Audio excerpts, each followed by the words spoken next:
I'll come right out and say it. Generation 2 is my favorite. I know that it's partly just a nostalgia, but what can I say? The Game Boy Color era holds a special place in my heart. But there's gotta be some bad stuff there, right? So let's give it a hard look and talk about some of the worst designs of Generation 2.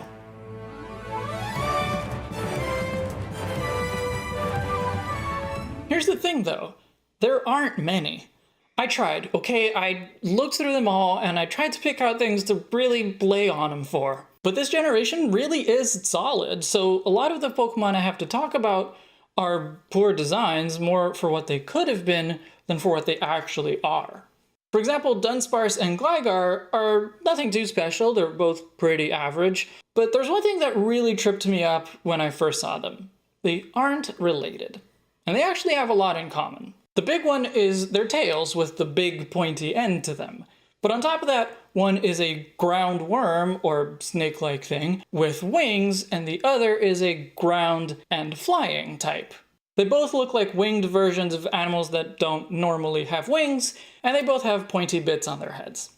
Okay, I know it's not all that much, but what really exaggerates this relationship is that they are side by side in the Pokédex.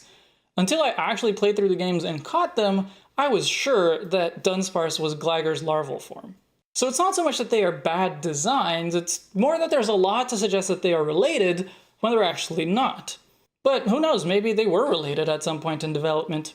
The Unknown are another example. I actually think some of them look pretty cool, but they make no sense. They're treated as these sort of hieroglyphs in the ruins of Alph. There's these symbols on the wall that we're sure mean something, but we can't figure out what. Except that they are obviously the Latin alphabet. Why can't you figure out what they are? Okay, Pokemon does use this fake alphabet, so maybe the Latin alphabet isn't super familiar to them. But, one, they probably only use that fake alphabet so that they don't favor or alienate audiences based on the language. Two, the Latin alphabet is the most common in our world, so Pokemon would have to take place in a universe completely separate from ours for them to not know it. Actually, the relationship between the Pokemon world and ours is a pretty interesting one. Maybe I should do a Pokestudies based on that. So subscribe so you don't miss it. 3, Pokemon centers and marts all say PC or Poke or Mart on them in Latin characters, even in the Japanese version. And 4, and this is the biggest one, the player character can understand them.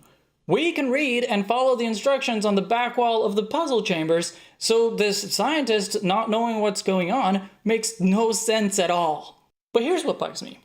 The Unknown Dex lists a word that each unknown letter represents. So like F, it stands for find.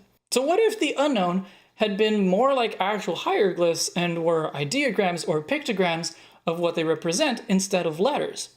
Then decoding them would have been much more of a challenge, and some of them could have looked really unique.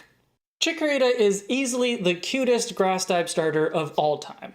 Sorry, Rowlett. And Bayleaf is among the best middle stage starters too. It's bigger, sturdier, the seeds on its neck have grown into leaf buds, and the big floppy leaf on its head has sharpened into a powerful leaf blade. Everything is set up for a really awesome final stage, but what we get is Meganium. Now, I don't think Meganium is that bad a design, but it is a letdown after Bayleaf. The loss of the leaf blades is really disappointing, and it looks kind of derpy, and it's not even that useful in battle.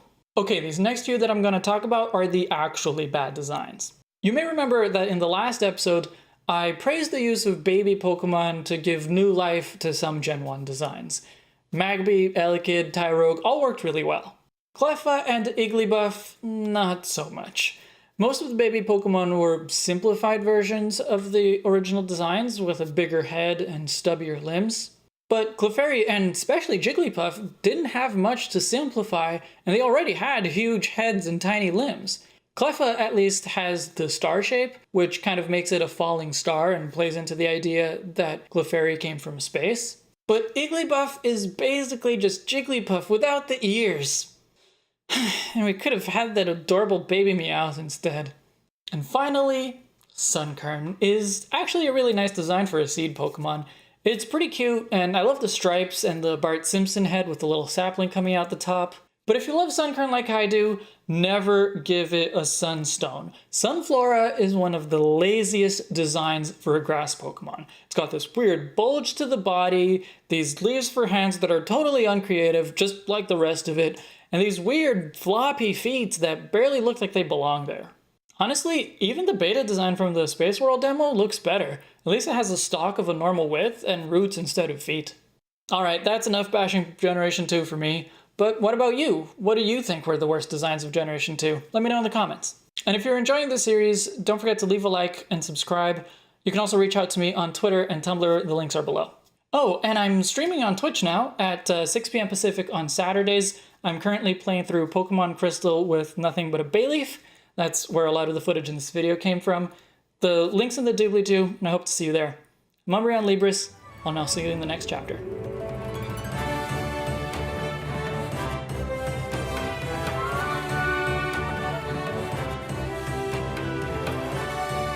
Caught them, I was sure that Dunsparce was Glarg.